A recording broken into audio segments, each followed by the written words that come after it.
Amy. Riley. Villa Rosa VIPs, do you know why Amy and I just said each other's names like that? It's because it's October. It's true. We are, to pull the curtain, recording this on October 1st. Yeah. Oh, right.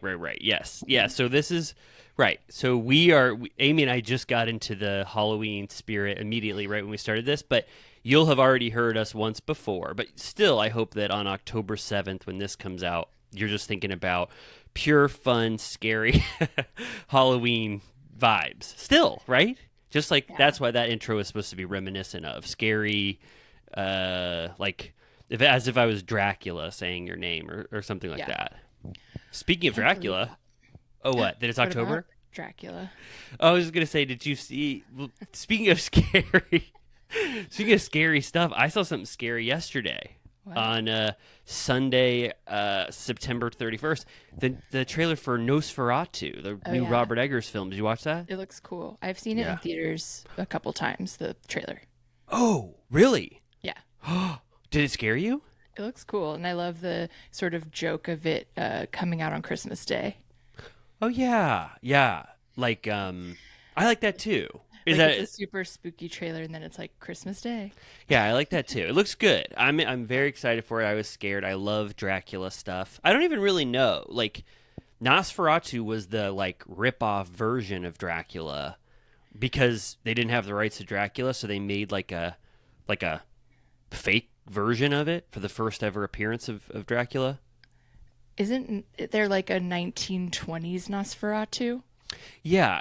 This is a Is that what remake you're of that, talking but about? yeah, but I think that Dracula, like people read Dracula, and they were Uh-huh. like, "This is the one of the best things I've ever read. What the hell is this? A guy who drinks blood and, um, Yeah.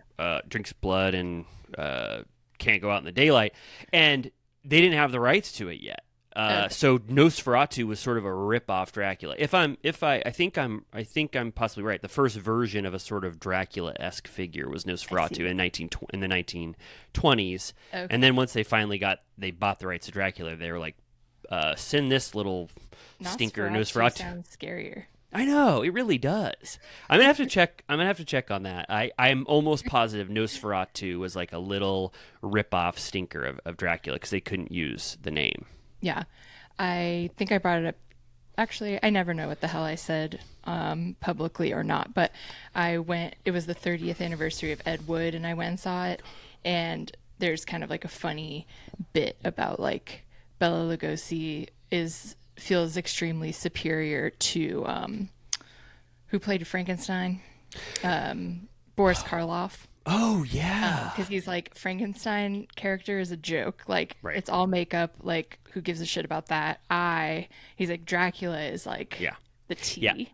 And totally. And Frankenstein famously he only has to say a couple words. Me want food. He just like I grumbles. I need love. Um, you know, what the hell am I?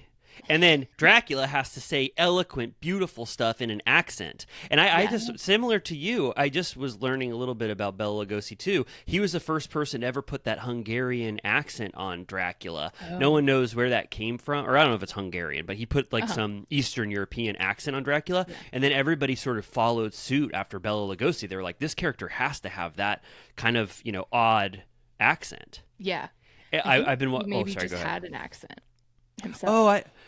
I don't know because I just watched History of Horror, the Eli Roth show on AMC because I bought a Shudder subscription for free for 7 days, and they said that he might have affected that. Okay. But did you? But you know more Exaggerated. now that you saw Ed Wood and he is Well, he's Hungarian. from, I think he is Hungarian or Oh something like that. But yeah, maybe he put a extra spin on it. no, I think you're right. I think you're right. I don't know what the hell I watched. I think he was just doing his own accent possibly, and then everybody followed suit after that. But then sadly became a morphine addict. Who did? Bela Lugosi. Oh no, why? Sad, I don't know. They loved morphine was one of the things that they were able to have a lot back then, right? It's like pretty gnarly. Morphine. Yeah. when I watched The Nick, and that's famously around the Bela Lugosi era, and that's all that they're doing is they're going to opium dens and sort of huffing. I think I only Opium. watched like the first episode of that. I should Oh, watch The more. Nick? Oh, it's Yeah. so good. The only Yeah. thing about The Nick is it's one of the best shows in the world. It has a beautiful soundtrack. It looks beautiful. The acting is so good. But then you have to tolerate some of the grossest early surgeries you've ever seen, which are like, I like that. okay, then you would absolutely love it. I mean, it's the sickest, most disgusting surgeries in the world that you would never want to see. So I'm grossed out by that. But everything else for me about it is almost perfect. Like it. Okay. I love Clive Owen. Oh, I just want to say, I looked it up. I don't want to leave people just with misinformation. Nosferatu was the first unauthorized and unofficial adaptation of Bram Stoker's 1987 novel Dracula. And they changed a bunch of... So it's the first, like, let's get away with this copyright infringement. Like, Yeah. the great... What year is the novel? 1897. Okay. And then they waited... So they were waiting 20 years. Everyone was like, I love Dracula It so wasn't much. public domain yet. No, and then they didn't buy the rights to it. Even the concept of vampire. I mean, I'm going to stop talking about this pretty soon, but even the concept of vampire was like created like only 5 years before Dracula. I was doing some research on it. It was like, did you ever hear that like there was a bunch of these like 4 writers went out to the woods and they were like all hanging out and drinking and they created ghosts, vampires, Frankenstein, like Shelley, who created Frankenstein? Mary Shelley. Mary Shelley, not Bram Stoker. He didn't go on this trip, but He like wasn't in the crew. no. But I swear, 4 monsters were created on this same trip that they all had. Mary Shelley. I'll have to research this again, but this Wow. is perfect for the October spirit. But they all went to a cabin. They were drinking their asses off, drinking beer and gin and tonics, and they created Frankenstein, vampires, the concept of vampires, and not ghosts, because think tank. yeah, it was like they were having the most creative time of their lives. Oh, I think Mary Shelley, her husband. Anyway, I'll get the facts by the next But then episode. who was the real Dracula? Because there is the Dracula's castle. Vlad the Impaler. This Right. I know. This he was this little stinker in Transylvania or somewhere, and Romania. Romania, and he liked to. It's like so shitty now to think about it. I mean, I hate that he did this, but he would impale enemies, I guess, on stakes, and they would say probably as myth to create him as making him even more evil. They were like, and he also drinks the blood of his enemies, and then Bram Stoker, or the person who, it's like this guy named like Percy, he created the vampire, and then Bram Stoker used that and then made Dracula based off Vlad the Impaler, a guy who wants to drink blood and stuff. Yeah. Yeah, I've been to Romania and I keep wishing that I should have gone to the castle. Like, why didn't I do that? You know? Oh, you absolutely should have. You've seen Francis Ford Coppola. Speaking of Yeah. Francis Ford Coppola, after last week, you We saw watched that Dracula. together We did. in Big Bear. You watched that with me? Yeah. Oh Maybe my- I didn't watch the whole thing. I don't think so. It was me and this other man that I know and I love. We were just watching Dracula. Bram I Stoker's think I Dracula might have gone together. in the hot tub at some point. Yeah, you did. Anyway, I just wanted to give everybody sort of some creepy information at the top of this Patreon episode because to celebrate, it's October 7th. I mean, you know, let's get a little spooky here as we get towards the Halloween, you know, the holiday of Halloween. I do want to try and be. Every year I intend to double down on watching scary movies. And I usually do, but I really want to be steadfast in my watching a lot. Any heavy hit? Yeah, I want to do the same thing. I put Christine on last night. I was like, Megan, close your eyes, because she famously hates horror movies, and I barely can ever watch them around her. But I said, close your eyes right now. I said, Penny, close your eyes. I want to watch Christine on Tubi, which is an amazing film. Have you ever seen that? I think like a million years ago. Yeah. It's about a horrible car. Yeah. I was saying that I feel like at this point it's already burnt, but like a few years ago I was saying why isn't there a remake with like a smart car?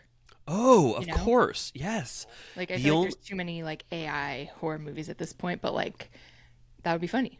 like a Oh, Tesla yeah. joke or like whatever Waymo or whatever in San Fran, the self-driving cars. There should be. There was that one joke in that movie that Barack Obama produced. It was one of the worst movies I've ever seen in my life. Leave the World Oh, Behind or I didn't whatever. watch that. There's a self-driving joke in that. They Okay. go a bunch of Teslas because they were like fuck this car company. A bunch of Teslas were commanded by whatever, and they were like all crashing into people and then crashing into each other and creating a huge pile up. So one of the first like self-driving car Got jokes. it. Yeah. Cute. What heavy hitters before we move on? What heavy hitters have you fully missed that you really want to watch? I'll have to think about that. Can I recommend one that I recommended last Sure. year that I don't think you ever took me up on it? The Stand, the Oh yeah. 1978 or 1976. Or no, I'm sorry, not The Stand. Please don't watch that. That's horrendous. Salem's Lot, Okay. So you're 1978. just like all in on Stephen King. Oh yeah, because Toby Hooper, who's an amazing filmmaker, he made Salem's Lot, that miniseries, and Yeah. it's so good. And I told you, I think last year, I made my friends come over, Peter, Spencer, and Brock, just to call them out name by name, and I made them watch, and they were stunned. None of them had ever seen it, and we were actually scared together in the living room watching this movie. It was that much fun, and it's good. It's entertaining and just a little scary. So I would really recommend Salem's Lot this year as something to maybe put on your radar. Okay, cool. Yeah, I don't remember if it was last year or the year before, but I watched like some of the OG like slasher like the like origin of slasher like The Last House on the Left and a lot of those movies are just like fucked up. Oh yeah, you mean Like like not like fun, like kind of like sad. I agree. I agree. I don't derive that much pleasure from just killing and gore. You know what I mean? Like Yeah, there's just something like haunted about movies made in the 70s. I mean, I wouldn't mind revisiting Texas Chainsaw Massacre. I probably saw it the first time like 12 years ago in theaters and it was really fun. I mean, that movie's insane. Like yeah. there's something like truly cursed about it and it's like both scary and horrifying and cool because it feels extremely real. So like I'm not like opposed to shit like that, but sometimes the ones that are just like have a little more dead air where you're like and just like people are getting Yeah. like sexually assaulted and like murdered, you're like, oh. Yeah, I totally agree with that. I don't really like Freddy Krueger. I think he's too I love gross. Freddy. Oh, you do? Oh, He's he's sassy. emblematic. Oh, to me, he's emblematic of what I don't like about the slashers. I would I like rather his Michael jokes. Myers. Okay, all right. Well, I need to see more Freddy. For me, he was sort of emblematic of that disgusting spirit of horror movies that I don't like. I like supernatural, spooky stuff like that more than slashers, but I do like Halloween, Okay. the Halloween Yeah, franchise. So. no, I just remember there's one he always has funny quips, Freddy, and there's one, I think it's the third one. He's like infiltrated like a mental hospital because like the kids that see him are like in there and he sucks one of them into a TV and he's like, "Welcome to prime time, bitch." Yes, I hate. I'm gonna have to bring this up. I just watched Eli Roth's History of Horror, and Robert England, Freddy Krueger Yeah. himself, said that was one that I came up with on the fly. He What goes, an Wes icon. Craven. Wes Craven said, absolutely not. This will ruin your character. And Robert England said, let me try one. Welcome to primetime, bitch. And it's the most famous one. He was really tooting Proud. his own horn. Yeah, Yeah. No, I just like really get a kick out of that. But good. yeah, I need to send you. There's this TikTok that really made me laugh. It was a girl. You know the different TikTok filters where it'll have 10 things on the side. Like they show Oh, up of and you course. rank them. Yeah, yeah. And Yes, you I've like seen that. are doing it before you know what the next one will be or whatever. And it was like horror villains and she was ranking them like whether how scared she was of them or if she could take them on. Oh, nice. And it was just really funny. Like she was like she's like, Michael, you'll think he'll be gone, but he'll just come back every time. And then she was like, Chucky, she's like, I could kick that little Oh bitch. yeah. And then it was, anyways, I'll send it to you. It was funny. But Oh good. Who else? Child's Play is fun. Have Yeah. you seen that recently? Yeah, that's I think you like little stinkers more than me. It's And true. so That's my main personality trait. Is that so I I like don't stinkers. Chucky, yeah, I don't enjoy Chucky either. He kind of seems like a little baby Freddy Krueger. I think, yeah, I You don't know want what it. your shit more serious? I don't really know. I'd have to really analyze psychologically what's going on with my taste in horror films, but I don't. Something about Chucky rubs me the wrong way. I wouldn't want to deal with him at all in life. Yeah, I think it's because he's I hate him. And I think I hate Freddy, and I like Michael Myers and Jason a lot more. They just want to They kill. shut up. They don't talk. Yeah, I don't know, but I have to think about that You one. don't like mouthy killers. Yeah, I don't. Maybe it scares me more. I'm too scared to watch it. I don't know. Speaking of, well, I don't know if it's speaking of. I guess it's not. What is it speaking of? Speaking of mouthy, no. And it's not scary. What the episode we watched. I was trying to segue into what we. Do you have a segue? Speaking of Freddy roasting his victims, Great. past roast Jax this week on the episode Jax's Roast. This is great. And that was a great segue. Yes, this is another amazing episode of Vanderpump Rules, back to back with what we liked last week, which was the D-pick. Yeah. This one was great. I don't know who the hell thought of this. Apparently, Kristen, I guess, thought of this. Yeah, it was kind of like a big undertaking. Like that takes some effort. Yeah, it's one of the most, like, I think one of my favorite events throughout the entire run of Vanderpump Rules, something I remember all the time. It's unique. They never do anything like this again. It's kind of a one and done concept. And Jax is the perfect roast recipient. He's perfect. There was so much ammunition to give him. I don't like roasts in general. It's one of, absolutely my least favorite form of comedy, but this, in the Vanderpump Rules universe with Jax as the target, it was absolutely perfect. I loved it. Yeah. I was hoping that there would be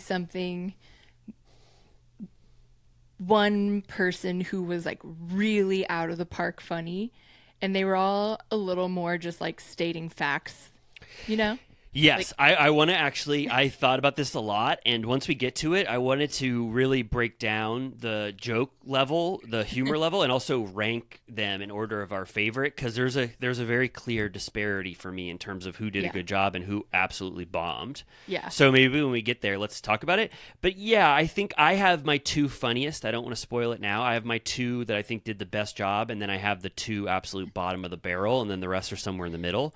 I would love to see, I'll say it up front, I really do wish that they would have released a 45-minute cut of the entire roast, because that they really cut a lot out of this thing for time. Yeah. Katie barely gets any jokes off. They only get like 1 to 2 jokes each to spare the running length. I would have loved to see the full uncensored Jax Taylor roast. Totally.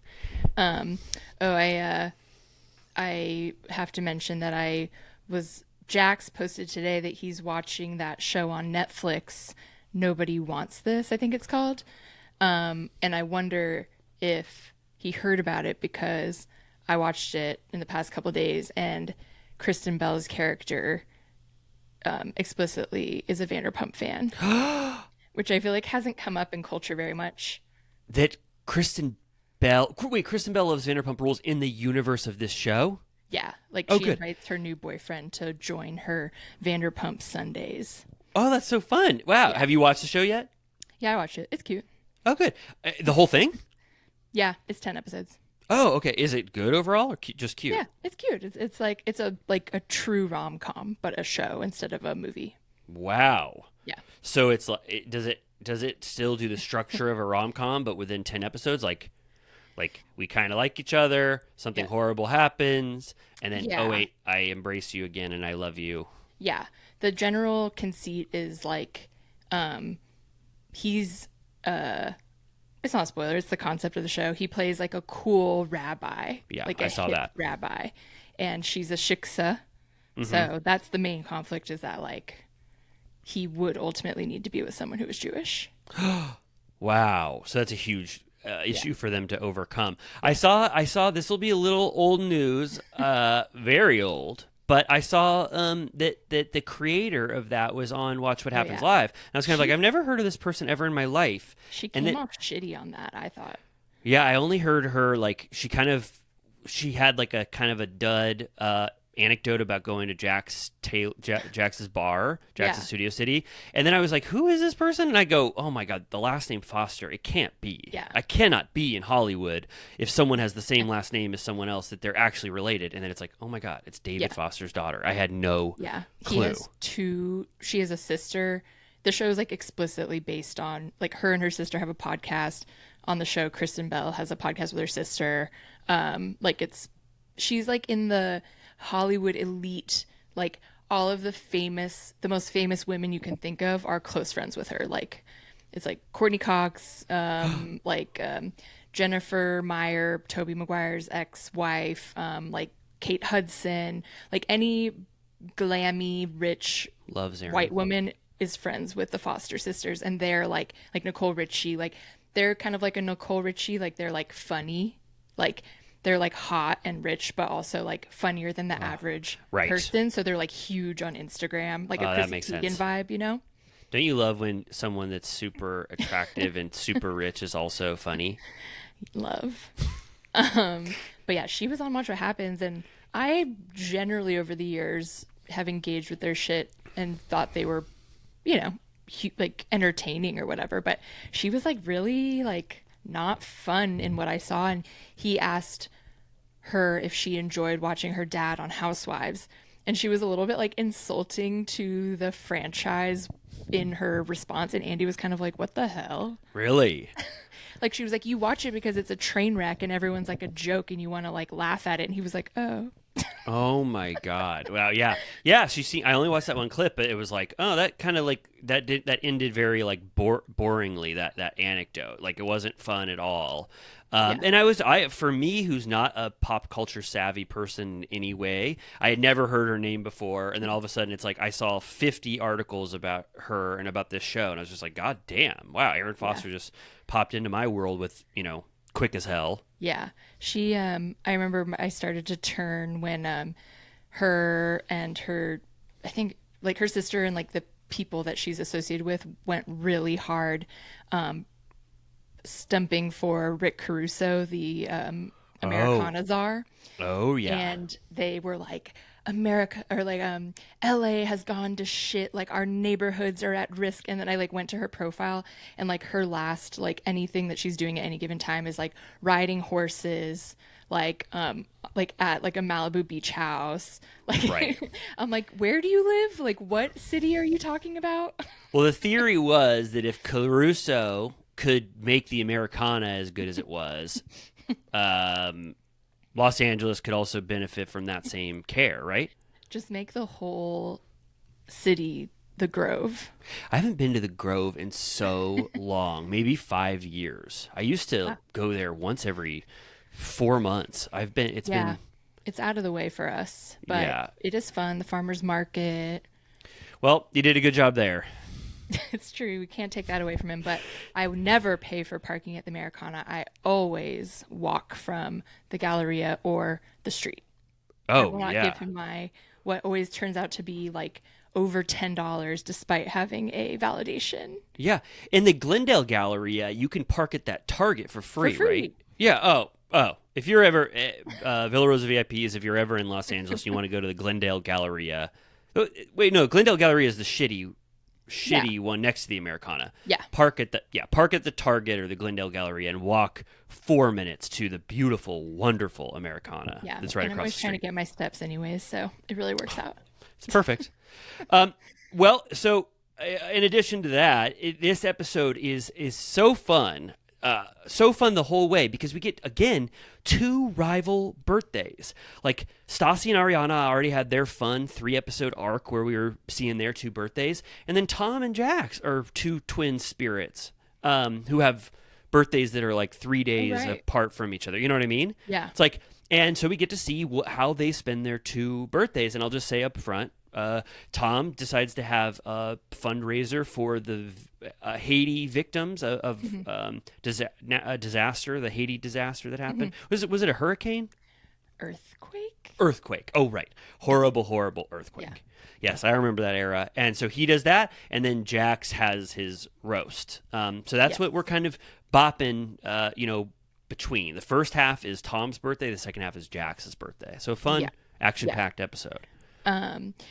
The setup at the very beginning at Sir is Lisa and Sheena talk, and Sheena is like setting up what comes up throughout the episode, that Kristen has been texting her about the cost for Katie's bridal shower, and apparently it was $1,500 to rent that weird haunted house. So I gotta ask. I have it noted right here. $1,500 to rent that house for the day and not the night. I mean, an Airbnb. I mean, I know they're expensive, but what, like $500 a night? So nice for that price. I think Stassi and Kristen are embezzling or something. Yeah, like I don't understand unless it was like something about like a event fee or like a filming fee or something. I mean, no wonder Sheena's like, can I have the itemized receipt? What the hell did you do? You spent $200 at Taco Bell. I saw 6 bean and cheese burritos and 6 chalupas. And then we have to split $500 for that shitty fucking house in Eagle Rock? That was crazy. All they did was sit in the living room, where I'm like, literally, why didn't you just do it at the patio of a bar? Or patio of a bar, absolutely. But also, you guys didn't have one friend in your ecosystem that could have shared their house for a day, and you invite them to the bridal shower? Like, I really could not believe it. There's something so fishy to me about this $1,500, and I kind of... It was, 2016? Yeah. Like, there's no way. Was there Airbnbs in 2016? There was, right? Yeah. But, like, I don't understand. Like, it doesn't make sense. No, it doesn't. I'm like, Sheena, I don't think you should have ever, it eventually gets to Katie, as we said last week. Yeah. Don't let the recipient know that you're upset about the cost. That's horrible etiquette. Yeah. But I want to know, too. There is a threshold of where I don't care about money, and I spend frivolously when I have it, and I love to throw up money in the air and buy shit if I can. But I would still, there's a threshold to where I'd be like, can I know why it was $500 for me and why we didn't split 8 ways when that was maybe discussed? Like, I kind of get a little bit where Sheena's coming from. Sure. I mean, over the years, I've booked dozens of Airbnbs, and even like, in like Big Bear or Palm Springs, when you have like 10 people, I've never paid $1,500 a night. No. How much was our Big Bear when you and I stayed together? I don't remember, but it was like probably like a couple hundred a person. Yeah. I mean, that was 2 nights. I think Stassi and Kristen, you need to account for this right now. Tell us what happened. This is horrible. I get why Sheena is telling anybody who will listen what the hell happened here. And then Lisa goes, Sheena, she goes, don't you dare let Katie find out about that. Because fair enough. Yeah, it's true. Sheena, tell the world and tell the audience and tell Stassi and Kristen, but don't let it get to Katie. Lisa's right there. Yeah. Okay, then we check in with Tom and Ariana. They're setting up this party he's going to have. He's hanging upside down like Dracula in his doorway. Oh, my God. I didn't even think about that. He looks exactly like Dracula. He's in the dark. He's in the complete dark. Ariana has to turn on the lights, and you can see him taking it back when the light hits him, and then he's upside down, hanging like a bat. I didn't know he had this apparatus. Yeah. I've always considered getting one of those little like pull-up bars. Not that I would like ever want to use it, but something about it appears that they're secure, but like I like refuse to believe that they're secure. God, could you imagine if you just came crashing down on your head? How do you get yourself in that thing? You put one leg in and it kind of dangles, and then you put your next that takes some core strength. I mean, it does feel like, thinking about that exercise, like being upside down and lifting yourself up, like that does sound like it would feel good. Yeah. But I would pressure off your back. Yeah. Oh my God, that sounds so nice. But I think I'd be too afraid to get myself up there. She calls it Batmaning. So she said kind of said bat too, Yeah. not Dracula, but Exactly. And then, so yeah, he's doing his fundraiser for Project Elevate. And Ariana brings up that Tom has his very own hair braider. And she's jealous because she loves hair braids. And she says, we would save so much money if we could just learn to braid each other's hair. And they also talk about the Jax roast. Kristen is hosting. Apparently, Kristen texted Tom happy birthday. So he invited her and Stassi to the fundraiser. And Ariana's like, yeah, of course, invite them. We're trying to raise money. Yeah. And she goes, if you don't show up to a charity event, you're a shittier person than I thought. yeah, speaking specifically to Stassi, like if Stassi won't go because of their little rift right now, she'll think even worse of Stassi. They also, Ariana's like confused as to why Kristen would be the MC for the roast. She's like, half the shit that everybody is going to say about Jax is going to involve you. So why would you be roast master? But I think it's in line with Kristen's new sketch comedy comedy scene vibe that she's using her chops that she's learning from the Hollywood Improv to be the roast master. Yeah, it makes sense to me. Like she felt comfortable up there and she like understands the flow of the show and she literally not professionally, but like in professional spaces hosts those types of things. So I felt safe in her hands. I'll spoil it now. I thought Kristen did an amazing job as roast master. Yeah. I love the little segues she did, making fun of the people before they came in. So jokes on Ariana because Kristen did good there. Yeah. Okay, then we go to the paint store, Jill's Paint, which is in Atwater Village. I saw it. I saw it. I wanted to talk to you about it. I knew right when I saw that view of whatever that road is, Glendale Boulevard, I was like, oh my God, we are in Atwater, right next to Hugo's Tacos. And I've never been to Jill's Paints. I don't know if that's still there, but it is there. I didn't know it's been there that long. I noticed it in the past like year, and it looks like it's like it looks like a gentrified paint store because it's like cute, but I think it might just have always been cute. Wow. So Katie she is like, God damn, Lisa hated those big buckets of paint I brought to the VIP room, the newborn pink and the flamingo pink or whatever the hell. She goes, these are for your nursery. Remember, Lisa famously said that. And then Katie goes, I got to pick out a dirty pink. Yeah. Lisa wants a dirty, filthy pink. And she brought Schwartz to help because apparently Schwartz has a better eye for color. I don't know why she brought him. That's like the most boring task in the world. And I also don't know why they drove all the way to Atwater to do it, but maybe it was easiest to film there. But Schwartz is like hungover as hell. And she goes, your eyes look like Jax's eyes. Yeah. And he goes, I don't understand what the heck happened to me last night at El Coyote. I barely drank anything. And then they cut to, I think, 8 margaritas that he had. So he was drunk as hell. And he said, I think that the server at El Coyote roofied me last night.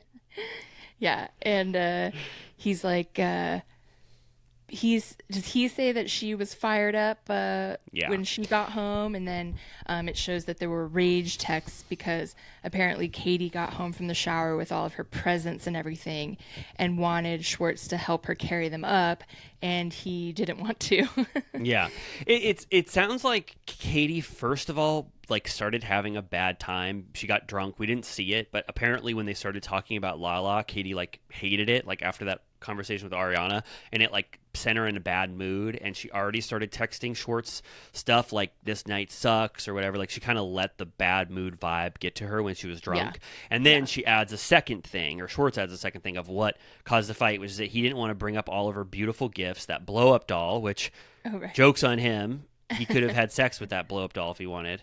And then, lingerie and all that stuff. He just went to the bar, probably another bar with Jax and Sandoval after El Coyote, and left her standing there. So then the rage texts happened. Yeah, her text was like, fuck it, I'm over today anyway. Thank you for helping me 0%. And then he was like, you're shit-faced. Get a grip. Get a grip, woman. Tequila KT. I did nothing wrong at all. You are hammered. Yeah. And yes, an alcohol-fueled fight Yes, again yet between them. again. I was just gonna, but before we skip off the paint thing, what would you do if Lisa said, "Hey, I want a dusty paint. Please get me one." First of all, there's a couple things I would do. I would Google, you know, 2 or 3 options of what that represents, or Yeah. she could have talked to Jill from Jill's Paints or one of the store employees there and say what Yeah. properly encapsulates what. Like she's kind of just doing it on her own, just making bad decision after bad decision about Yeah. this I paint. thought she was a Pinterest girly. She could have made a little mood board, confirmed with Lisa, showed to Yeah. Jill. Yeah, like what Lisa should be getting text messages of Desert Rose, which I was like, Desert Rose, that sounds like a dusty pink. Yeah. Deserts are filled with dirt and dust. So anyway, I just like, come on, this task. Let's nip this thing in the bud. It's been Yeah. 3 or 4 days of you doing this errand for Lisa. She's probably going, what the hell is going on? And it's still not done by the end of this. No. And then yeah, her and Schwartz are just bickering. She says that she was not wasted or out of line. And he goes, "Oh, you're such a bitch, dude. You're such a bitch." And then at first she doesn't seem that mad, but then I feel like it like clicks and then she gets pissed and starts to leave and goes, "Thanks for coming," and walks out and then drives away. And then she like turns around and she goes, "You can call an Uber. Since I'm such a bitch, I'll be a bitch," and drives away. And then Schwartz like leans against the pole, like the street sign, just with his eyes closed. Yeah, looking very like forlorn, possibly, or Yeah. it seemed to me like he lost his tolerance to argue because he was so hungover that he kind of reverted instantly to just the lowest thing he could say, which is just like, "You're a bitch, like please shut up," basically. And Katie left him there. Who knows? I don't know the truth of this. I don't know if he actually had to Uber home or not. I She bet says Katie... later she picked him up. Oh, She says, really?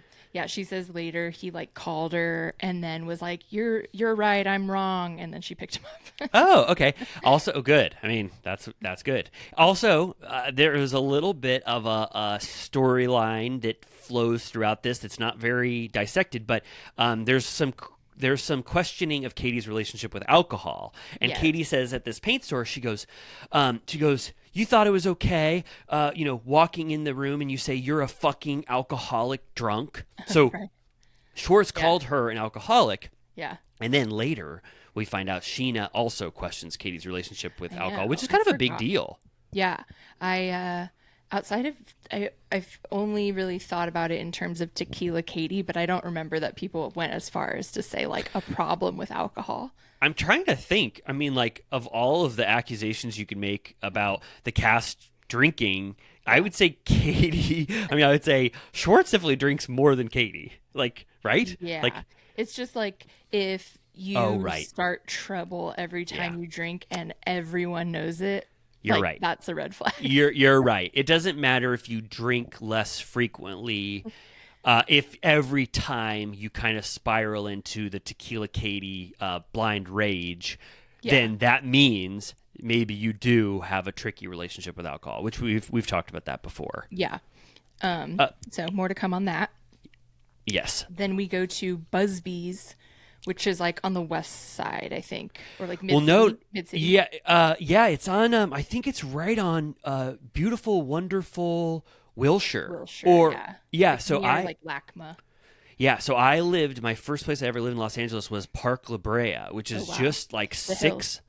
Yeah, just like 6 blocks from Busby's. So Busby's was one of the first bars I ever went to when I got to LA. So I was kind of like, I was loving life looking at Busby's again. It's like a sports bar. Peter says he watches football there every Sunday. Yep. And this is when they're all arriving because this is where the fundraiser is happening Yes. for Tom Sandoval's birthday. Yeah, Richardson from Pump is helping him do this. And I had to note that when Sheena arrives, Richardson goes, "Jesus Christ, your body is amazing." Yeah. And then he goes, Oh, I'm sorry, Shay. I didn't see you there. It was like he was he was absolutely stunned by Sheena's body, and he had to say that. And then he has to give like a half-hearted handshake to Shay because he said it right in his presence. That was weird. Yeah.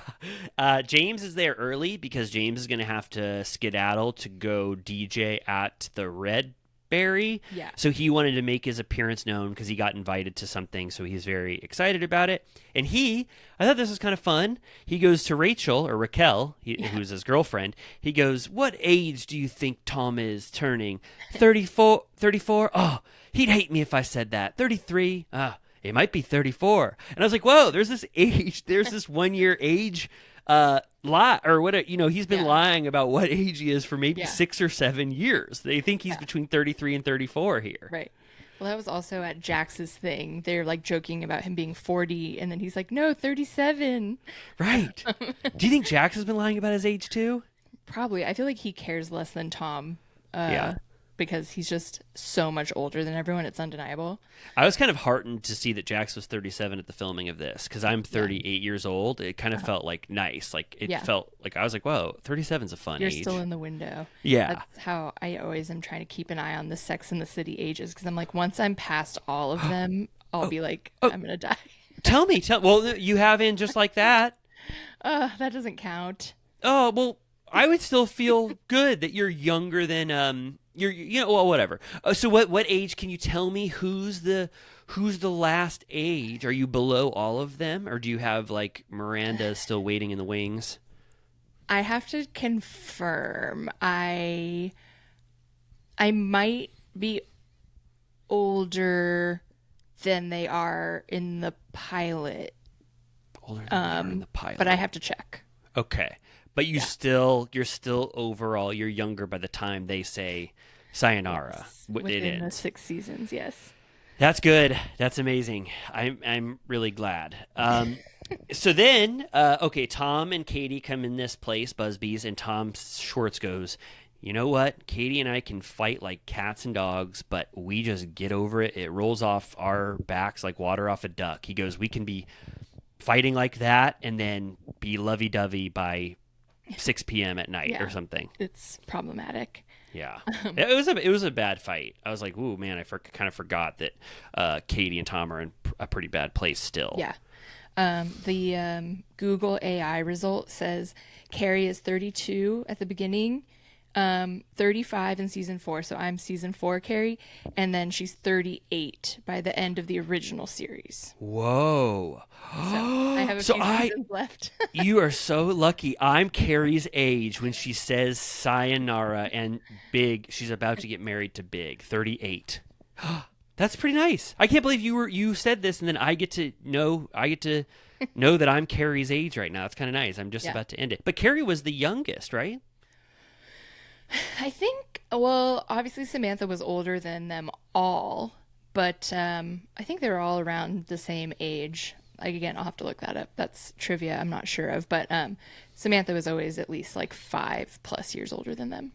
Yeah, not to make this about Sopranos, but Tony Soprano was famously like 34 in the pilot. It's like, Jesus Christ, what the hell? Insane. And so we'll just say everybody is gathering pretty quickly. It was like call time was 6 p.m. and everybody was there on the dot, like no one. And Brittany's mom is there too. Yep, and Tom Sandoval is kind of waiting at the front, and he's saying, get those donations in. He's not letting them slip in and party and then forget to pay. Like, it's donations right at the door to get in, if I remember correctly. And then I liked this. Sheena decides to sidle over to James and Raquel. This is kind of crazy. Yeah, I was like, damn, Sheena. I don't know if everybody remembers this, but Sheena goes right up to James, right in his face, and she's, like a Sheena you rarely see. She goes, oh, it's so good to see that you two are still together. And then James like, yes. And then she goes, considering. And James immediately flips. He turns mean and he goes, considering what? And then she goes, it kind of does a commercial break. But then Sheena, when they come back, Sheena says, oh, you didn't hear? You didn't hear about what he did with Ellie? Right to Raquel, right in front of James, which is very wild. Yeah, I know. It was like very bold.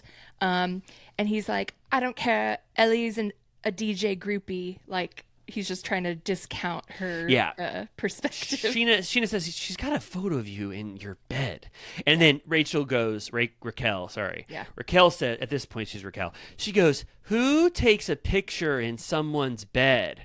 And it's like, why is that the get out of jail free card here? You know what I mean? Like James has convinced you that it's more weird that someone has a photo of him in bed with them than it is that he most likely cheated on you during the start of your relationship. He's like twisted her mind to make that the exonerating evidence. It's really wild to see that her first moments on the show, she really like barely speaks at all. She just smiles and doesn't appear to have a thought in her head.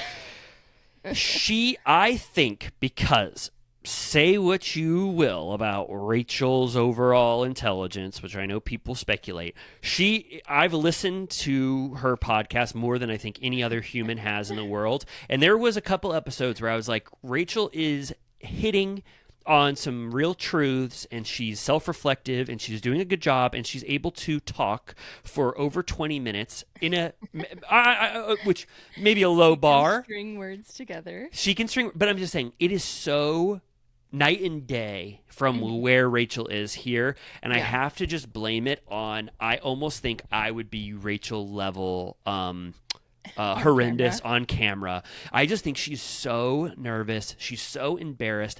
These are the most quick-witted, ruthless people that she's around that are so adept at reality television. They are like, Sheena went up to him and just called out a cheating rumor right to his face in the most succinct way you could ever do it. Just and then so Rachel is just like left in the lurch, and she's also uncomfortable on camera. So I have to say this is not, I don't think, overall representative. There is such a huge progression in Rachel's camera presence as the show goes on. But being introduced as we watched from the beginning, you're like, who is this? What is her deal? It's jarring. It's jarring. You think that she almost is nonverbal. And you're like, James is just like taking advantage of her because she believes everything that he says. She doesn't put up a fight. It's like he believes in the cliche of like a supermodel that just looks beautiful but then has nothing in their head that is going to make them find out what a shitty guy he is. Well, you know, this is like, I don't want to bring it up. I was going to say that Rachel has, like, Rachel, I sent you a Rachel Goes Rogue where she was like, I am telling you all right now, I am neurodivergent. Do you remember when I sent you that? And I'm like, I don't know if that's like what is going on here. I don't even really, what does neurodivergent mean? It covers a wide range. It's like the new term. So is okay. Like autism is on the spectrum. So it's more of a Asperger's on the it's spectrum. more of a blanket. It's more of a blanket term for people who have any maybe of those. Yeah. Okay. The kids often call it neurospicy. Okay. All right. Neurospicy. Well, I just want to say that using hindsight, I don't know. I mean, Rachel proclaimed herself as that. So I don't know if that leads or lends any, thought into what's going on here. Just like, terrified, and did defer to him. So, and then after this conversation, he's like, I need to go do my residency. And Sheena goes over to the girls, and the way she talks about it to them sounds like she was sent to do it. Like she goes, well, that was a waste of time. Rachel's a pretty girl, but she's dumb as fuck. Yeah. Which again felt kind of harsh for Sheena. I don't think she was sent. I think Sheena wanted to go hunt and bring back red meat for the group. But she was trying to like please them. Yes. I think she 100% was trying to please the group who she knows is very mad at them. And this was an easy way because Sheena is actually defending Ellie in some way. So this was an easy way for her to be like, guess what I got, guys? You're going to love this thing. I just brought up the cheating rumors right to Rachel's face. So I don't think she was sent. I think that she's just trying to sing for her supper with this group. Yeah, I mean, it was a pretty like clear example of that. Like the only way to get on their good side is to be mean. Yeah, and they don't really even give her the like. They're like they don't even give her like the you said that right to them. They like they don't care because Kristen is like too mad at Sheena right now. Yeah. She's like, Rachel's dumb as fuck. And Kristen's like, dumb as fuck. Yeah. And then Sheena's like, okay, well, I do want to talk about your mean text to me about this money split situation. She's like, I thought we were splitting it 8 ways. You didn't clear that with me before deciding that it was going to be 3 ways.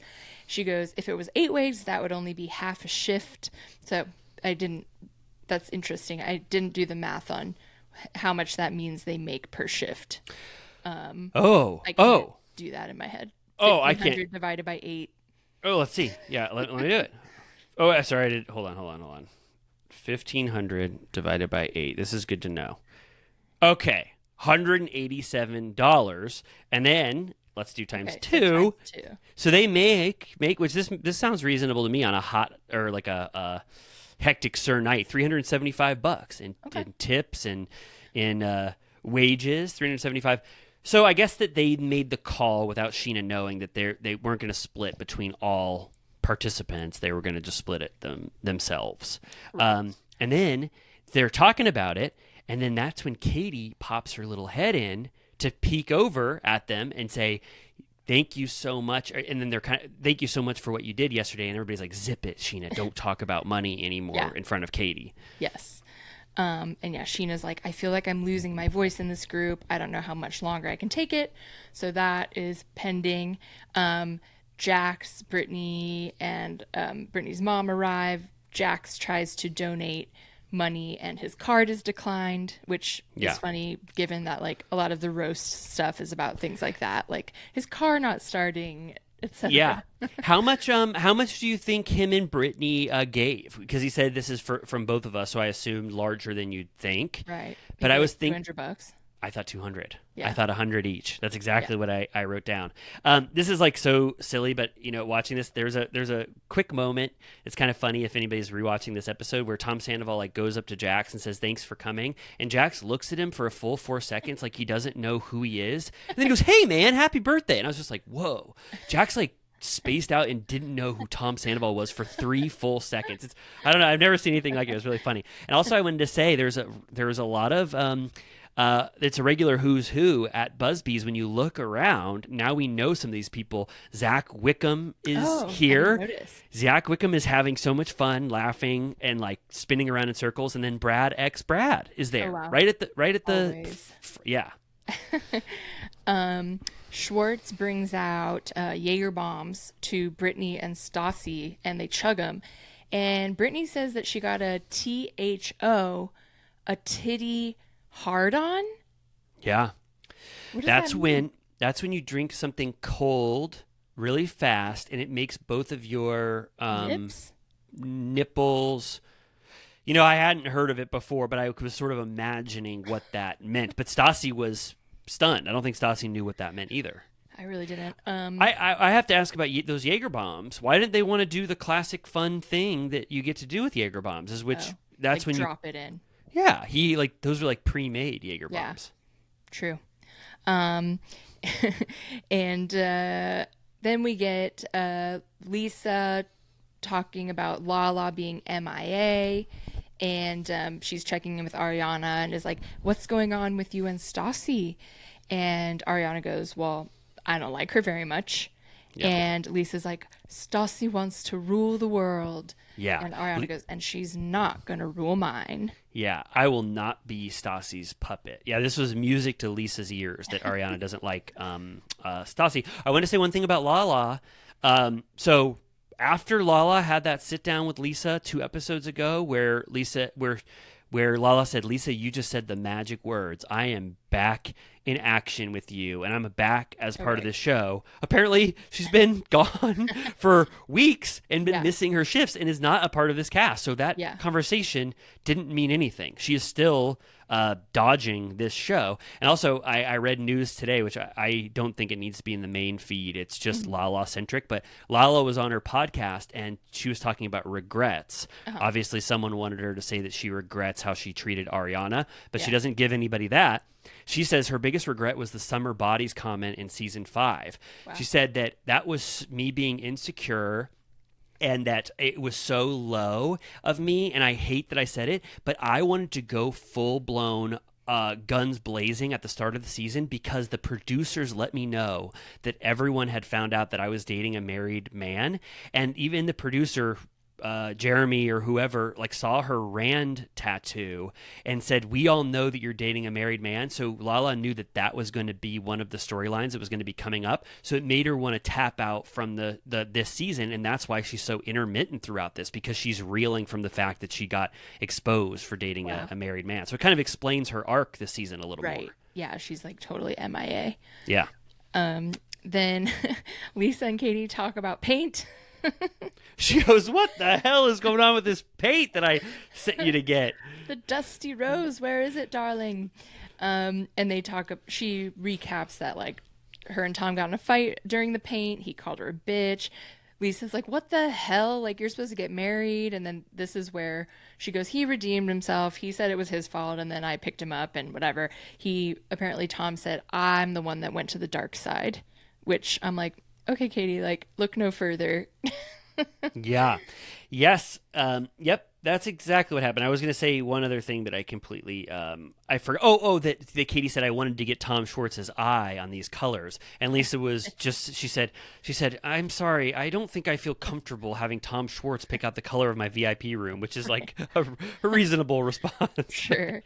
Then we get a little heart to heart between Ariana and Sheena, which is like, I feel like it's similar to Lisa almost firing James. We get a check-in with Ariana and Sheena confirming every few, like a couple times a season, that no matter what, they'll still be friends. Yeah. And Ariana says again, I don't know if she said this before, but she says, if they can't take you as yourself and rally around you, then you need to tell them to fuck off. Like, yeah. This group isn't working for you. They hate you and they bully you, and every transgression you make, they chastise you. They enjoy bullying you. And Kristen probably was laughing with Saucy as she rage texts Sheena, knowing that Sheena is going to be more hurt by this than how she feels about it at all. It's just, they're just treating Sheena like absolute shit. So I like this Ariana scene, and Sheena classifies this or says that this is a full heart-to-heart, like they're on the path towards like regaining their full friendship after this talk, which I liked. She also reveals that her marriage is maybe questionable right now, that she feels lonely at home. Shay's never around. He stays out super late at the studio, which makes her nervous, and she can't really talk to the other girls about it because they don't give a shit. And she says that they will, when they get drunk, use it as ammunition against me. So horrible friends. Oh my God. Absolutely awful. They hug. She also says that all that group ever talks about is Katie's wedding, which is funny because we spent so much time talking about her wedding, for eternity. Yeah. Sheena, she has since said that she's like, she can get nothing when a big event is happening with another person, and she's like, I forget, she's like, my engagement party wasn't about me, my wedding wasn't about me. I never get a full just storyline for myself. It always has to be in addition to what else is going on with another cast member. So she feels like Katie is crowding her out this season as well. But what's Sheena's alternative? Right. Yeah. I mean, at this point, I mean, her back and forth with this friend group is her main storyline. I don't know what they're that makes sense that that's what she's talking about. I don't know what else she wants to present. I guess maybe the Shay stuff that's going on. Right. Bleak. Okay, so this event raised more than I thought it would. It was $8,600. They did the giant check motif, which is fun. So yeah, good for them. Lisa gives $500. I don't want to not say what Lisa gave. She goes, "Is $500 enough?" And Richardson goes, "My God, Lisa, that's more than enough." Yeah. It was kind of like I would have thought she would have cracked 1,000, but me too. But Richardson made her seem like it was the best donation he's ever received in his life. And then I saw at the end there was a disclaimer where Bravo said, "We are in no way associated with Project Elevate." And I was like, "Uh-oh." I was like, "Did something happen with Project Elevate?" Yeah, I was thinking about the with that kind of a thing, it's always like a question mark of exactly how the money is used. Like I feel like there's always drama with like Yeah. nonprofits and like NGOs and stuff. So I was like, I hope he chose a good one. I hope so too. It is really hard. It is. You really have to do your due Be diligence. strong only. Be strong, of course. You know right where that's going. Oh, yeah, She's that's like on it right now. oh, she I'll give her is. that. Bethany is. Oh my God, Bethany is. I mean, you tell me every day what she's doing. I'm like, you send me updates. Not to go on a Bethany rant, but you'll be like, she's in Paris. She's doing the walk. She's What's that eating called? chicken salad. She's eating chicken salad. She's doing the walk at Paris Fashion Week. She's crying about it. Now be strong. She's in Asheville. It's like, oh my God, Bethany is just killing it right now. I need to tap back in. Yeah, she has a lot of energy. Yeah. Okay. Yeah, you're exactly right. Be strong. I was thinking about. I was like, I don't want to get bamboozled by what charity I want to give for people suffering from this horrendous hurricane that happened in Asheville. I know people that live in Asheville. This is going to be a little outdated, but you got to find the right charity to give to. I would do Be Strong. I trust Bethany. Yeah, I mean, her whole thing is that it's extremely practical. Like, it's just like cash and supplies. Like, Skinny girl. Yeah. Skinny girl margarita Skinny girl mix. salad. Skinny girl salad dressing. Skinny girl lettuce wraps. Popcorn. What's the swamp water Round Swamp Farm chicken Round salad. It's like worth it's like a shipping container filled with chicken salad that's worth like $1 million. Yeah, and Amy and I are just being silly here. That is absolutely not what Be Strong would give to people. She gives them water and meat or food. Diapers. I'm sure diapers. Yeah. Okay, so let's like try and cruise through all this stuff leading up to the roast, because I feel like we're gonna have to spend some substantial time on the roast. You're exactly right. And if you even wanted to, if we needed to take a break, I'm so sorry that we're at the hour mark. Okay, so I can really quick sum up what happened. So we get a little peek at James DJing at the Red Berry. Yeah. This is only just to show that James is, doing some DJing outside of Pump. There's not a lot happens here. It's kind of a weak scene. James tells Max what happened when Sheena went up to him and accused him of cheating right in front of Rachel, and Max is literally yawning because he's so bored at what James is saying to him. And then James goes, and when she questioned my relationship, I said, what about your shitty relationship that is a complete flop? And Max goes, oh, that's a bit harsh, isn't it? It's like Max has absolutely no tolerance for James, which I thought was really interesting. And then James says, I'm not going to get drunk, Arthur, at your beautiful bar. I can't wait to DJ. And then Arthur goes, that was the plan, so thank you. And then Then we go to Sir. Lisa tells Peter they're saying like, we're short on a hostess because of Lala, like they're stressed about that. Then we go over to the cash register where Katie and Sheena are touching bases. Did you notice that Sheena was folding the wedding invite tea towel? She had like the box that was like that ugly brown box with all the stuff. It looked like Katie had just given it to her. So I don't really understand the timing of that. No way. Yeah. Sheena had just gotten her tea towel wedding invite? I didn't see that. I thought she was maybe folding napkins. No, it had like the script on it, and then I looked and she had that ugly brown box with the twine. Oh my God. she had Wow. just With that little bird's nest on the front of it. Okay. All right. I can summarize this unless you want to quickly. Yeah, go ahead.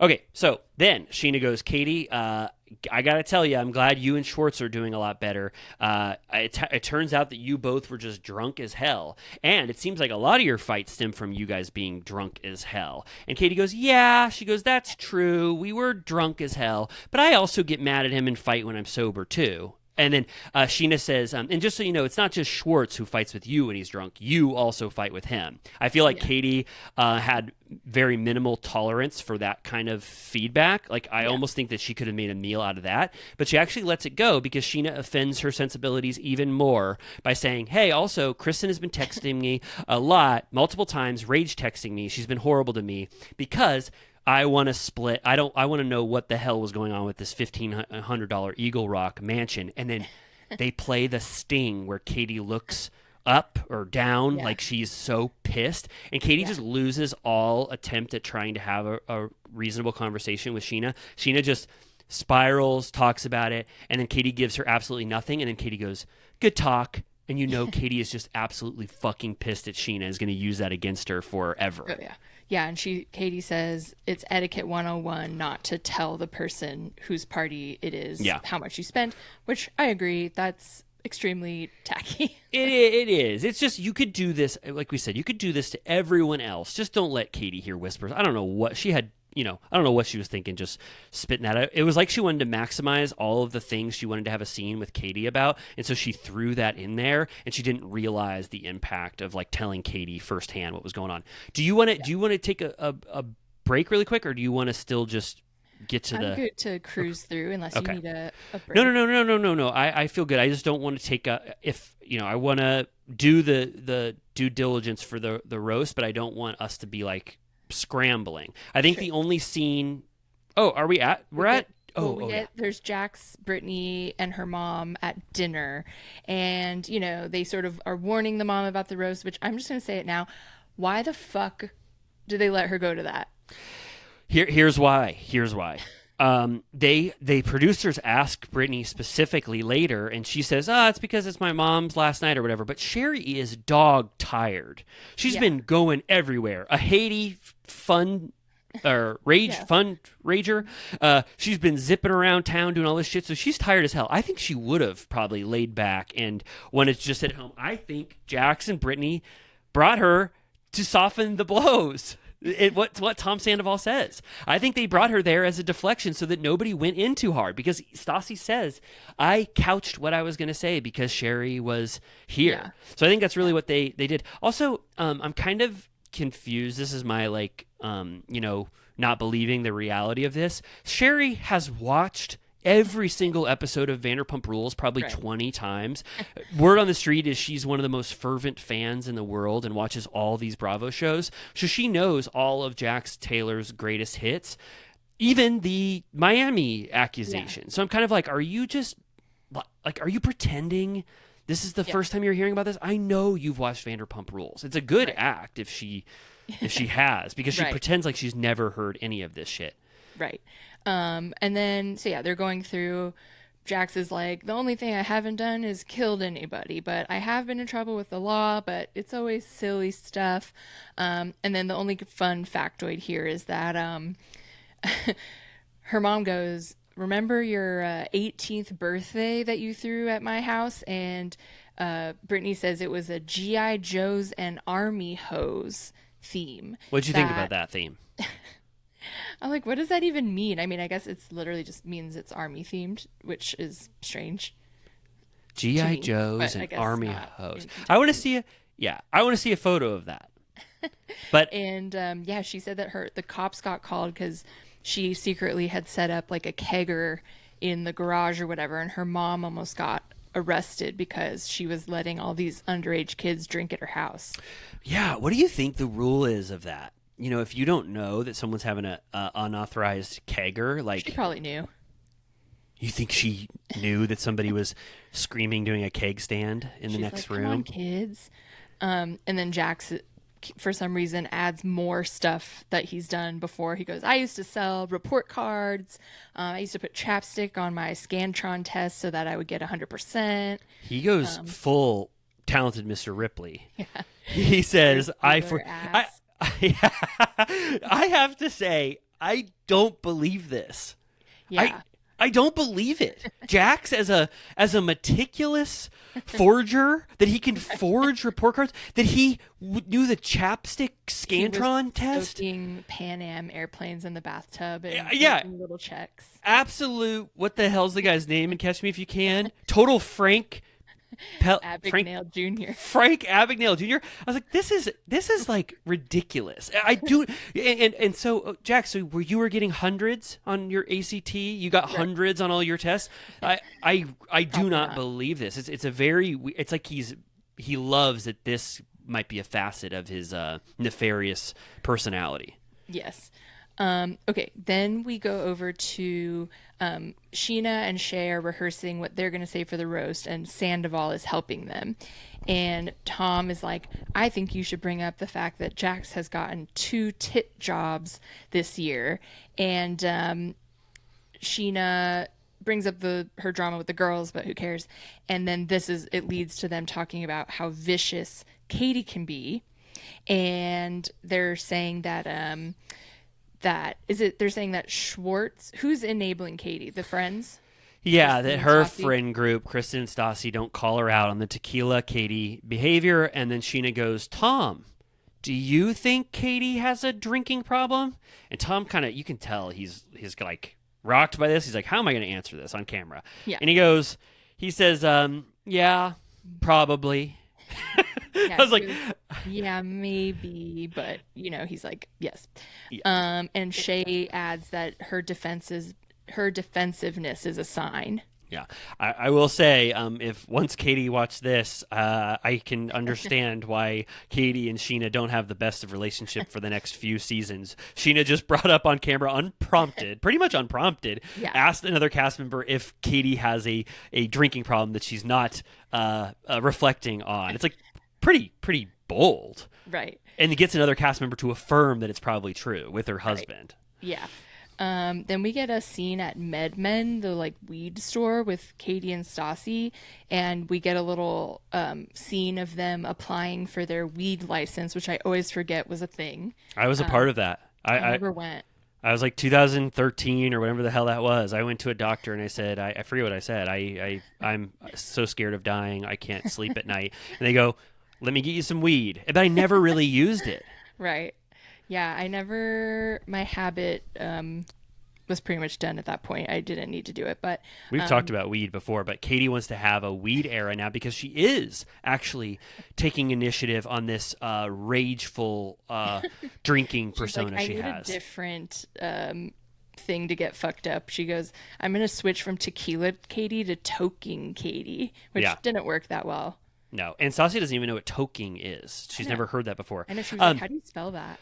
I want to say this right here, this MedMen stop is actually this is a huge part of Katie's overall arc on the show. She does become weed infused and less drinking infused, and it really does help her. I remember my perception of Katie dramatically alters once she starts smoking weed, and you can tell that she's visibly high at a lot of events now in the future instead of drinking. But it does. It helps her. It mends her relationship with James. Her and Schwartz turn into couch potatoes. Yeah, yes, it might add a little bit to the couch potato aspect of it, but I do think it stifles that rage a little bit. Yeah, for sure.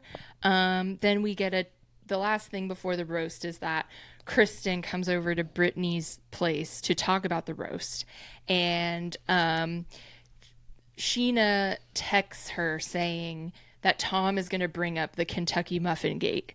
And the mom is like, now what is this rumor? Like, what is this? And Kentucky muffins? Like, I like the sound of that.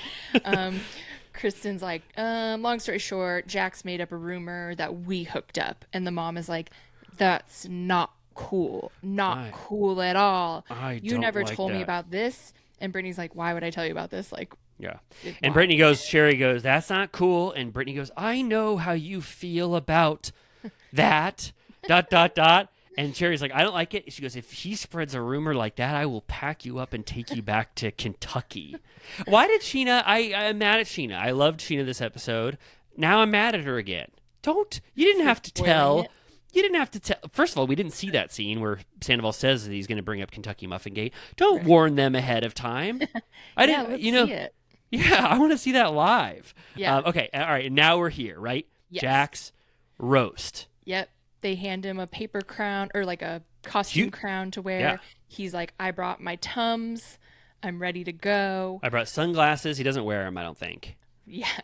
And then, Kristen does her intro and does a bit on the fact she jokes that it's his 40th, and she does sort of an Aaron Brockovich where she goes 40, the number of bottles he's stolen from Sir, 40, the number of times that him and Stassi would break up every single weekend. Like, kind of fun.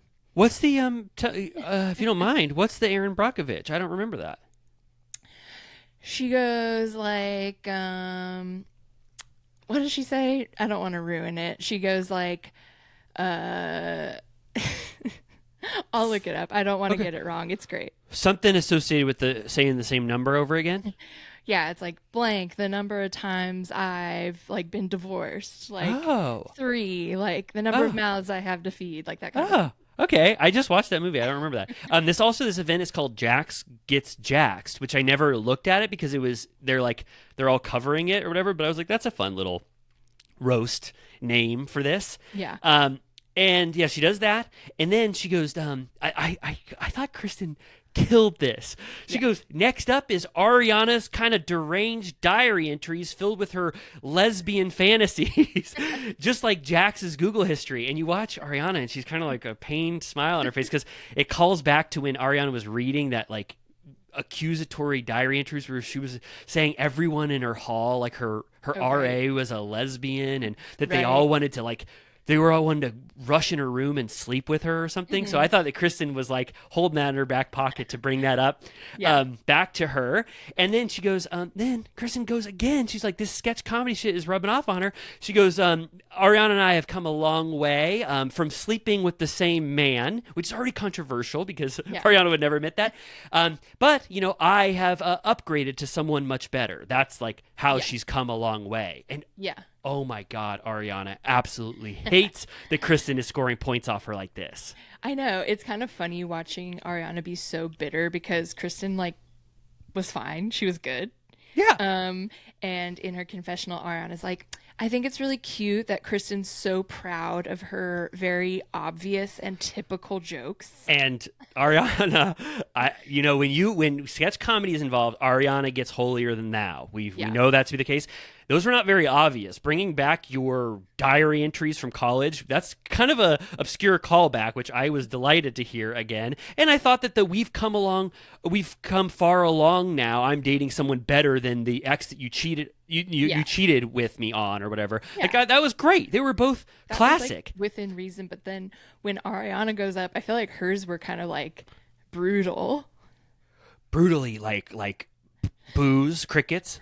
Well, she was like, and just kind of like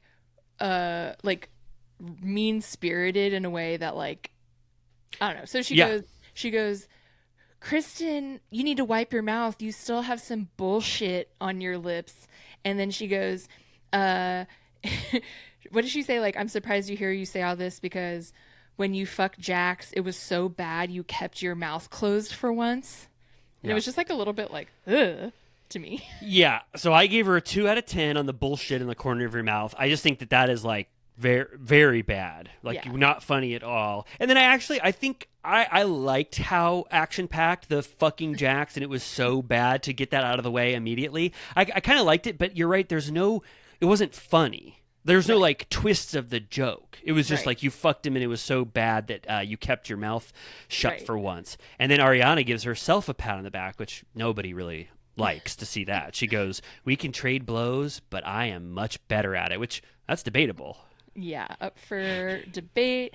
And they cut to Kristen after all this, and she's literally scowling. She's like, yeah. I mean, the first joke is about what, her worst nightmare. Yeah. But that was exciting to watch. A real tete-a-tete. And then we get, let's see. Well, Ariana does one more. Her final one is last time we celebrated your birthday, you got arrested for shoplifting. But the only thing that you're better at than shoplifting is getting people pregnant in Vegas. Right. Jax is the only one who loves watching Maury Povich because he gets to finally hear the sweet words that Maury says of, you are not the father. And I was kind of like, okay, I don't know about... It was like, I almost feel like that's like she ripped that from something. Yeah, we don't use Maury Povich. Or I don't know, and maybe in 2016. I also didn't give her very, I don't know about that one. Not the best. It was at least like had like a structure to it. Like it was a true joke at least. Yeah, it was a joke. Maybe a 5 You have to say that it was a joke. We give it a joke, and it's not the worst that we'll hear. Yeah. Katie comes up. I give Jack in between that is like in his confessional, he's like, so far so good, like yeah. not so bad. Yeah, he liked that. He was like, if they're just going to talk about me cheating, on my best friend's girlfriend with her, and then Katie, I give Katie probably the worst marks. I don't know It's if bad. they cut her. I always thought that this was sort of an embarrassing moment for Katie. Her entire run, she goes, Jax one time said his greatest pleasure would be for Tom to rail a girl in front of me. You know what? I get to watch 10 people rail you, man. And she gets this sort of I don't know, a stand-up comedy persona that she thought she was trying to inhibit here, Yeah. right?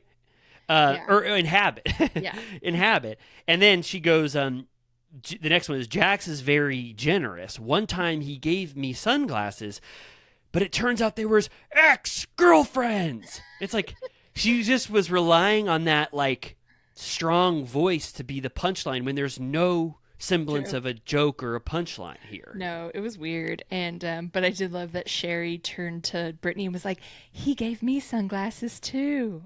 Yeah. Yeah. So That's like he's just done that like 5 times.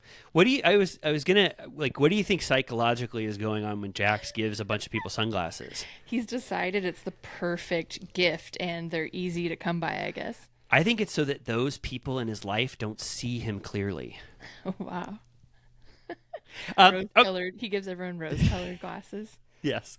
Sheena, I liked Sheena's. It was a little outside the box. I don't think you'd call it a fully well-crafted joke, but I like that she used something obscure about Jax that we've come to expect. She goes, Jax is here. He is our red-headed mule. You're the goat. Always running around. And I was like, what the hell is she talking about? And she goes, for those of you who don't know what I'm saying, well, neither do we, because Jax says all these things and it doesn't make sense at all half the time. Yeah. And then They show the montage, and one of the things that he says one time is that it's like shooting bullets in a fish of barrels. Yeah. I love that. He's done so many mixed metaphors. I think that's the term, right? Mixed metaphors or Like idioms. Idioms. Yeah, he goes, I'm like a big boy who can put his pants on, one leg, and then it happens. Both legs at a time. The next leg comes after, and he goes, buried. He goes, what? Buried in the backyard. Oh, we got to bury the bridge. And he goes, bury the bridge. So I liked that they did a spotlight on all of those. And then Shay comes. I don't know if you want to do Shay's, but I thought Shay's was the first like mean-spirited, just like pure roast that actually made me laugh out loud. He basically just says, I'm just glad I'm not the fattest guy in the group anymore. And Jax is like, what? It hurts. It's so mean. I'm not delighting in it. I'm just like, Shay made the joke that made Jax's feelings get hurt. Jax is so sad and bummed out. He looks at the audience. He goes, it's a Sherry and Brittany. He goes, am I fat? Am I fat? He gets really, really sad that Shay said that. It's not fair. Shay got sober and embraced fitness. He totally changed his lifestyle. Yeah. And then we get Sandoval, who I feel like took this the most seriously, which makes total sense. And his is, I think I'm going to say, I think his is top 2 for me. I really think Sandoval hit all of the bases of a good roast performance. And he like knows him the best. Yep. Like so he's seen it all. And I love that Sandoval didn't pull any punches, because when you tell that first joke, I love it. We all know what this means. So if you want to say it. Yeah, he goes, have you ever noticed with Jax, it's always allergy season? It's like, which like wink. you have to think about it for a second. It's like, it's funny. I don't know if maybe the first time I watched it that I knew what the hell he was saying. I was like, maybe he's talking about all of his nose stuff, but no. He's talking about, and I'm saying it here, he's telling everyone in the world, the audience, Sherry, that Jax is a major Coke user and always does Coke.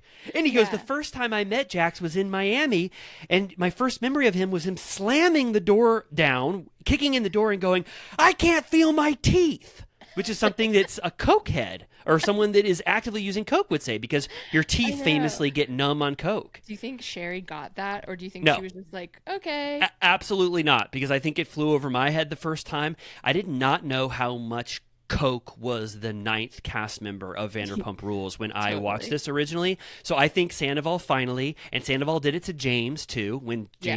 when he goes, when you do.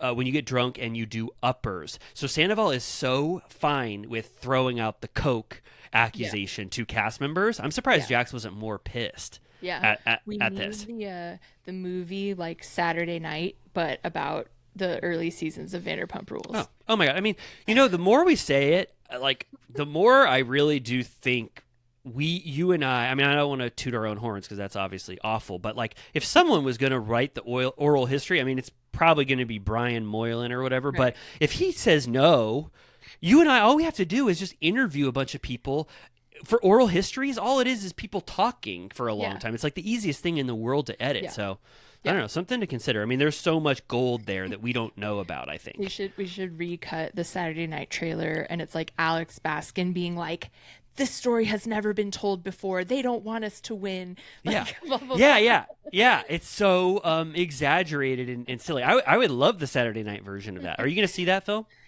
Oh my God, I really don't want to, but like, I might. Okay.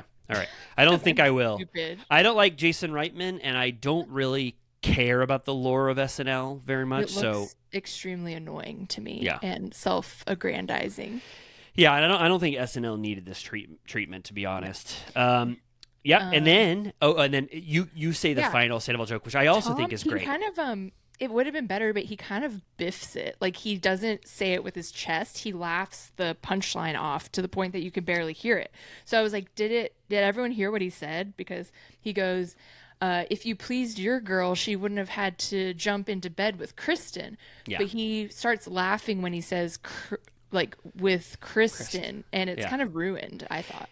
Yeah, it is. So he's remarking on Jax famously saying, "Please your girlfriend, and she won't want to come have sex with me," which one of the meanest things Jax has ever said. So Sandoval gets his retribution here. But you're right, Sandoval. Say what you will about him, but he's just a little too nice to let that full declaration out. He laughs his way through it, and you're right. I don't know if everybody caught on to him saying, "Your girlfriend wouldn't have to jump into bed." With Yeah. Kristen, which was the joke that we were waiting for from Yeah. him. Like, And Kristen does earmuffs over Sherry's ears, and at the end of his set, he unveils that he's gifting Jax the iconic Warhol art Yep. piece. yes, and that's why I say Tom Sandoval gave a perfect performance. He said two of the, I would say, most outrageous roast material, or he provided the most like off the wall roast material, which is accusing Jax of doing coke and also bringing up the Kentucky Muffin Gate, even though he didn't say it with his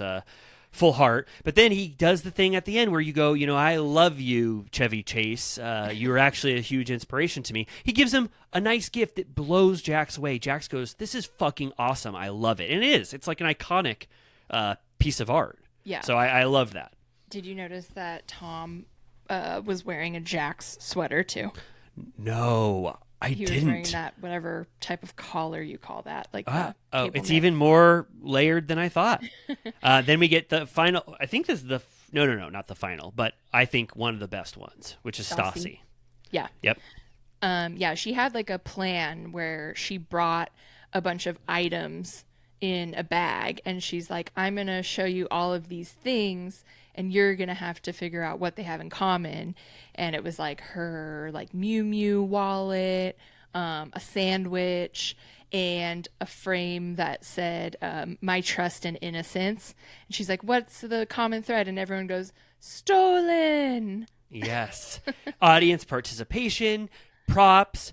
Stassi did a great job. And also, I even liked her first joke where she was like, "The first time I ever met Jax, he was with another woman. I was Right. supposed to meet him through Kristen. He brought someone else and he turned me down that night. And in the 2 years of we were dating, that would be the only time he would turn down another woman that was in his Yeah. presence while he was dating me." I was like, iconic. And then Stassi says, even after two iconic jokes, she goes, "I actually pulled my punches, much like Tom Sandoval, because I didn't want to say the worst things in the world in front of Sherry." So the Sherry deflection actually worked with Stassi.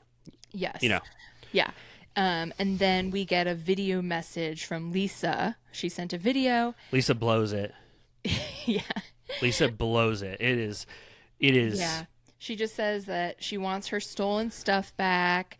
She says, like, you need to stop taking genitalia pics. And then she goes, my goal for you is that you spend more time behind my bar than behind bars.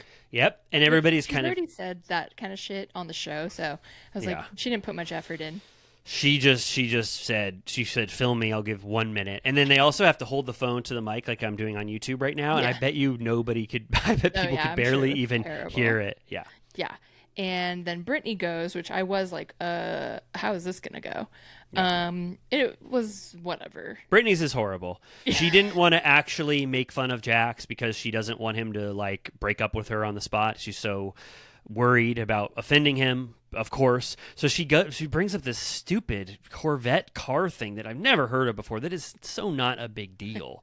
That his car wouldn't start with Sherry, which is what that Sherry recommended she say that joke. And she goes, turns it into like an not an impotence, but like basically needing to fluff his dick joke. Yeah, like she was like, he has to warm up the car. Well, that sounds a lot like something that he has to do with me when we have sex. Yeah. Yeah, and then she says, he stole my heart just like he stole me those sunglasses, which I was like, okay. Next. Yeah. Schwartz goes in. Schwartz goes in. Yeah, he goes in. He says, this is an interesting stat that he wanted to bring up. He goes, 4 out of the 7 of Katie's bridesmaids have had sex with Jax. So if you're Katie's bridesmaid, there's a 57% chance that Jax has had his penis inside of you. He goes, Jax has slept with many women. Many, many, many women. He goes, and a few men. And then that's when everybody's eyes start darting. You watch Sherry's tan start to take over her face. She's looking around. He goes, there's been rumors floating around that Jax even had a homosexual relationship in Miami. And it's like, as a young model. And Jax goes, it's only gay if you like it. Those bills are not going to pay themselves. And I was like, that's funny. Yeah. And Jax goes, it's not true. It's not true. It's not true. It was funny, like I thought that the jokes were generally funny because they weren't really offensive. It was just like, LOL, like he fucks everybody. But then when Jax started to be like, feel the need to like rampantly deny it is when you start to be like, all right, chill. Yeah.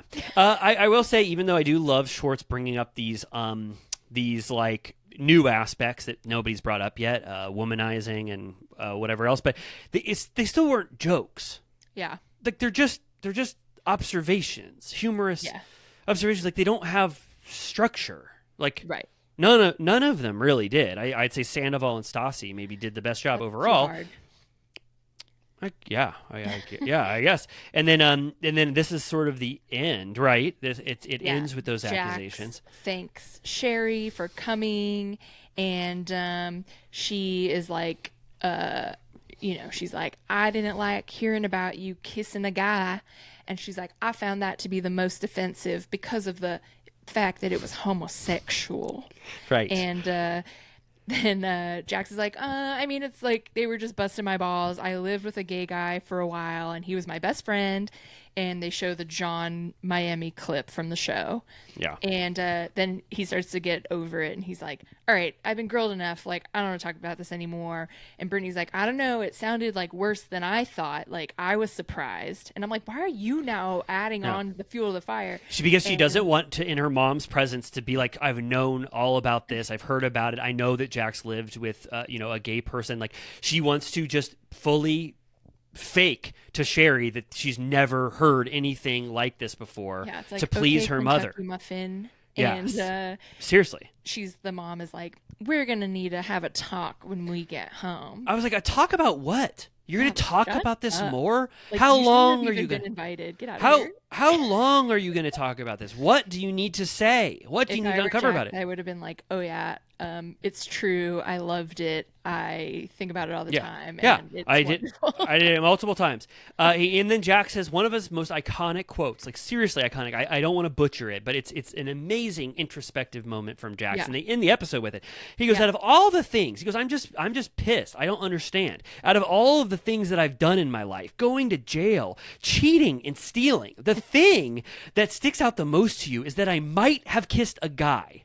It is so true. And really? And I'm Yeah. like, I always go back to that where I'm like, I love that Jax, at least we can give him that You he have to. really stands his ground on this topic. Into the next episode where like he literally like walks out of the conversation, like he flees the home because he's like, this is bullshit. I'm obviously so surprised. It's very jarring to hear someone just openly talk like this despite their religion. But even if you're counting on her religion, and I'm like I'm considering the aspect of being a conservative Christian or whatever the fuck, you use to justify this. The 10 Commandments, lying, stealing, and cheating are all in the 10 Commandments. I don't even think being gay, being homosexual, that's in like nitty gritty. That's like Exodus or something. It's like you used all of the horrible things he did, the actual things that God said never to do. He did every single one of them. Thou shalt not covet thy neighbor's goods. Thou shalt all this shit. And she cares about the homosexual aspect of it. It's like you can't even blame this on your religion. Yeah. It's hypocritical. So we also skipped over just really quick. There was a scene where Kristen confronts Tom for bringing up Kentucky Muffin, and she was like, "Come on, dude, why would you bring that up?" Like, and he's like, "I don't know, like I wanted to. It's funny. It's a whatever." roast." I love Tom in that scene. I love him. He's so smug. Like she's all pissed off, and she's like, "I have to go," and he's like, "Bye." I also think Kristen just wanted an excuse to talk to him. She knew that was she had nothing to say. It's like, what do you think? Like, you would totally do the same thing. And she wasn't that pissed. It was just an excuse to talk to Tom, make him potentially feel bad. But I love that Tom just said, "It's a roast." I'm so glad I said that. Like he didn't think about it for one more second. Yeah. But yeah, I mean, entertaining as hell. And great episode. Oh my God. Damn. The fact that Brittany's mom is on the next episode too, I'm like, how long is she here for? Like, get out of here. I know. Sherry, I don't know if she ever has to account for this. I mean, it's like, I want to say that I bet that the reunion is a little. Oh, it is. Brutal you're right. I remember that. It's. Yeah, they bring that up for sure.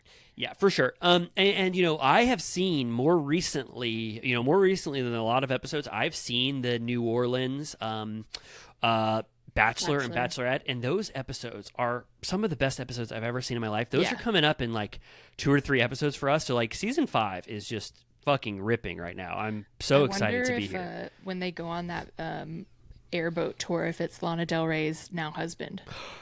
It double check. Absolutely is. Oh my God, I'm so glad you brought up Crocodile Man. This has barely been on my radar, but I can't believe that she did that sort of quick wedding. And what was the thing about her wedding dress? She like got it. She sewed it out of curtains from the Sound of Music house. Yeah, I don't know, but I respect her vibe. Yeah. Oh my God, Lana Del Rey. Oh my God.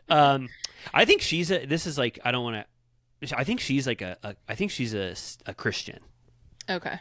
Well, just because we were talking about it, because she has a track on one of her last albums where she went to Hillsong and she like recorded this pastor speaking, and like you can hear her like recording him. Did you ever hear that interlude? No. I don't know. I think she goes to Hillsong. Oh, wow. I don't know. You got Villa Rosa VIPs. Correct me if I'm wrong. Maybe I'm Lana completely. Heads. Lana Heads. Let me know if Lana talks about her Christianity. I don't know. Yeah. I read. Oh, sorry. Go ahead. Oh, I was going to say one last Lana Del Rey thing. I read this book of poetry she wrote. I forget. It's got a very Lana Del Rey-esque title, like long run-on sentence or whatever, but it was beautiful. And it was read by her. It's only 2 hours long. And I was like, this is like, it's just as good as her like lyrics, like just as fun. It was a great book. Yeah. Yeah. She's cool, I think. I just wanted to shout out that the clip for the next episode, the boys go suit fitting, and just on the tail end of Shay calling Jax fat, Jax says, "I think we all want a slim cut," and the guy at the suit store goes, "You're gonna need the athletic cut." And Shorts goes, "Don't say that. He's sensitive," which is like he's very sensitive. Jax looks great, by the way. He looks great. Like Shay was wrong about that. You know what I mean? I guess he's gotten a little bigger than season 1 Jax, because he's been taking all those He's been taking all those, Supplements. those protein supplements. Oh, okay. Well, anything Right. else? I'm sorry that we went a little over one of our longest episodes in history. But I anything know. What else are you we want gonna to? do for the New Orleans? We're so fucked.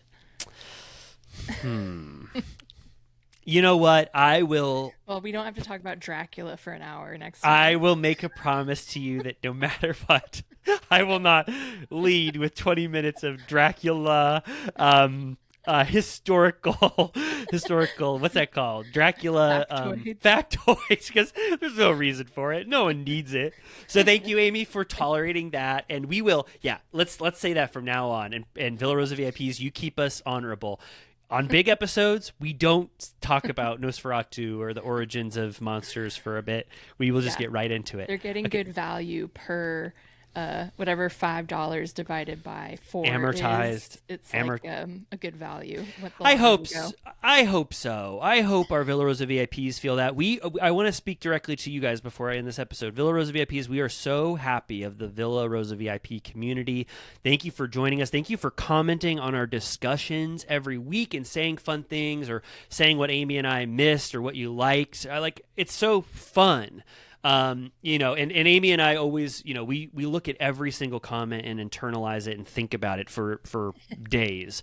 So thank you so much for everything. And we hope that you'll continue to join us as we get in this sort of back half of Vanderpump Rules. We're almost getting like halfway through the series, and That's true. we'll be done by 2026, as we always like to say. So, Amy, thank you so much. I hope you have a great day. I'll see you Thursday when you come over. You'll get to meet Penny Yes. for the first I time. know. I'm excited. I'm excited too. I hope she's on her best behavior. I'm going to make sure that she does a good job. But thank you, Villa Rosa VIPs. We'll see you next week, and we'll see you on the main feed, on Thursday as always. But we love you, and thank you for being a part of this wonderful community. Bye. Bye. Okay.